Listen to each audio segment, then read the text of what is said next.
It's v.h.s.x. What do you mean?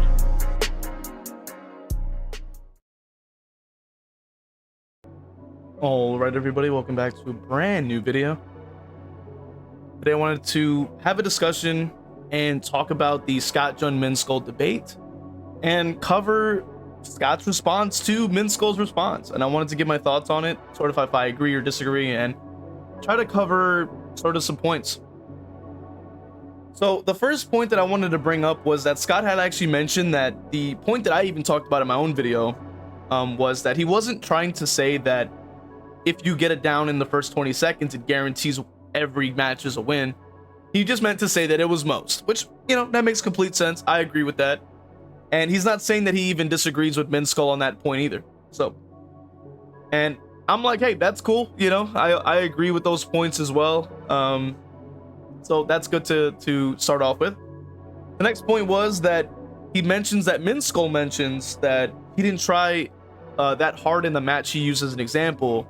And therefore he lost because of that, right? And Scott is saying that it pretty much just proves his point of saying that it's harder to win matches if he wasn't really trying to actually win the game in the first place. And it's a valid point. I have to agree with Scott on that as well. That makes complete sense. If you aren't trying to win your match when you are playing the match, and then you're trying to make the point that it's harder to win your games, those two things aren't really the same. So like that I agree with as well. That makes complete sense. Scott also mentions the idea that it's possible MintSkull isn't referring to the idea that gens are too fast and therefore he can't win games, but the idea that he is capable of winning games but doesn't want to put in even more effort than before for the same result. Which that is a valid point. Because he didn't really mention it much in his own video. I actually had spoken about it in my video, covering the idea that gen speeds have really been a massive problem for the game for a long time, as we know, especially when it comes down to a lot of the low tiers. They really do end up kind of suffering a lot because of the speeds and stuff like that. It's overall just a lot more difficult, especially when you are playing much more of a low tier killer in the first place. Obviously, like Ghostface or Legion or any other low tier you can possibly think of is usually going to have a tough time. That is pretty much a given. We already know that much. And he continues by saying, he says that it doesn't mean that it's a big issue. It's harder games, but it doesn't need a change. And they ultimately agree with that. So that does make sense.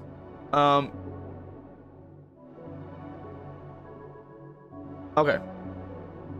Have to redo the point. Okay.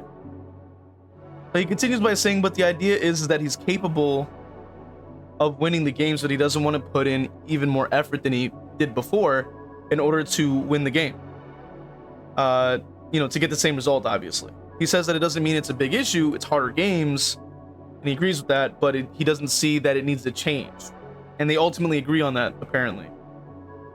And he also mentions that it doesn't mean that there needs to be a systemic nerf or buff to killer or survivor.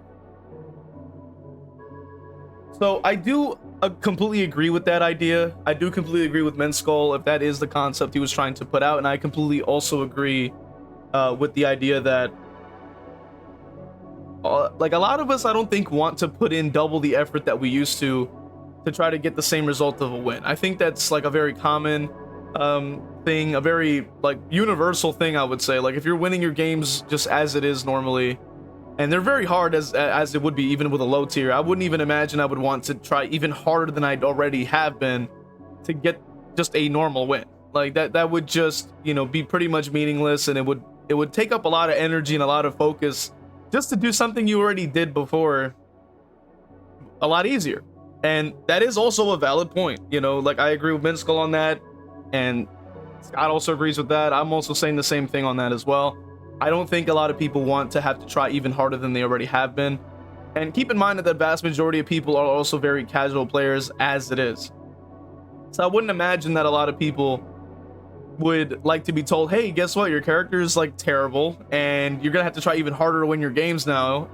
Oh, and then guess what? Here's like 10 more And I do also agree that we really don't necessarily need to nerf killers systematically or anything like that. If anything, buff more killers, and specifically the low tiers mainly. Try to raise up their power level so that they can at least stand a chance against the high tiers, and then you'll actually have more killer variety. And with the upcoming changes when it comes to Pyramid Head and stuff like that, which objectively isn't a bad killer or a low tier by any means, but Pyramid Head and also Pig buffs are fantastic. It's good to see that there'll be other killers that can actually be added a little bit into the roster. You know, Pig is not going to be raised up to anything past like the low tier that they are, that she is, but obviously it at least will create a little bit of variety for people who may want to play those killers and at least know that they're not completely horrible to play. They just aren't as strong as the others, which is also just perfectly fine. You know, we're not asking for brand new S tiers, but we're just mainly asking for the low tiers to not be as horrible to play compared to those higher tiers. Like, if a difference between a C and an A is that like maybe there's like a lack of mobility or something like that, I think would still be a fine change. You know, it'd be nice to see that, like, you know, more of them are a little bit more like more mid-level than it is to be garbage, in my opinion. So Scott does make a point that he says that the game is not suddenly harder, but it's always been like the...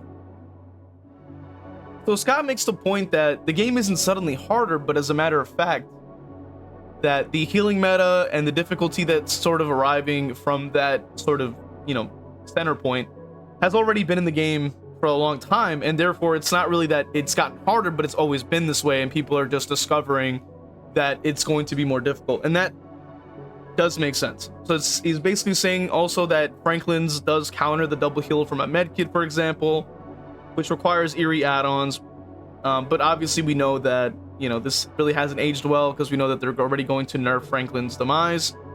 But he does mention that it does require, you know, with those specific requirements. Also, it does require eerie add-ons, which he mentions that they aren't as powerful and they're going to run out, and it's because it's iridescent, you do end up getting a lot less. It's hard for me to say if I agree or disagree with the point like that. I do think that a lot of people can probably rack up a lot of iridescent add-ons and it probably wouldn't make that much of a difference, in my opinion. You know, in my opinion, I think that the strength of it in itself is quite powerful, and I think that because it's so powerful, it needs to be adjusted accordingly. And this even covers, like, even with the syringe, like, I wouldn't even say like the rarity of it is really the issue, but the fact that it exists can already cause a lot of problems. So that's where I sort of disagree with Scott on that. Is you know, just because it's hard to get or hard to do doesn't necessarily mean it's bad. It's like not bad for the game. Depending on what the effect is, obviously it's a case-by-case thing, but when it comes to like insta heals and things like that, I think that it can be quite easy to use like a double healing, you know, double charged add-ons with botany and all this type of stuff, and you can just insta heal. And even if it's only just like the one match they can do it in, like, you know, that character might not even be able to, you know, handle that, and it would be a bad experience for those people. And we're trying to at least make the game a little bit less like you know, terrible in that kind of way. But I also play a character, you know, and it also depends on your character. Like, if you're playing a character like Myers or Ghostface, you probably won't notice it as much, but like, considering there's other characters that can't really do that, I mean, like, you know, there's still Skull Merchant, Trapper that still have to, you know, hit through 2 entire hits and stuff like that. I think that it's pretty much bad, but, you know, it is what it is. So MintSkull does mention in his video that having to counter this sort of meta, in a sense, makes it too strong. And Scott disagrees with this point. He says that we've always had to do this since the game's existence. We've always had to put on things to counter metas, had to always put on perk builds and things like that to counter the other side to see what's strongest. It's always been like that, and we can't really do anything about that. Because that's just how it works. So I do agree with that point as well. Like, having to deal with metas and having to counter meta has always been in the game. We've always seen this plenty of times. It is very common, and it is something that we've always had to do. I completely agree with that. And obviously, you know, with each update, we always kind of keep an eye out for what works and what doesn't.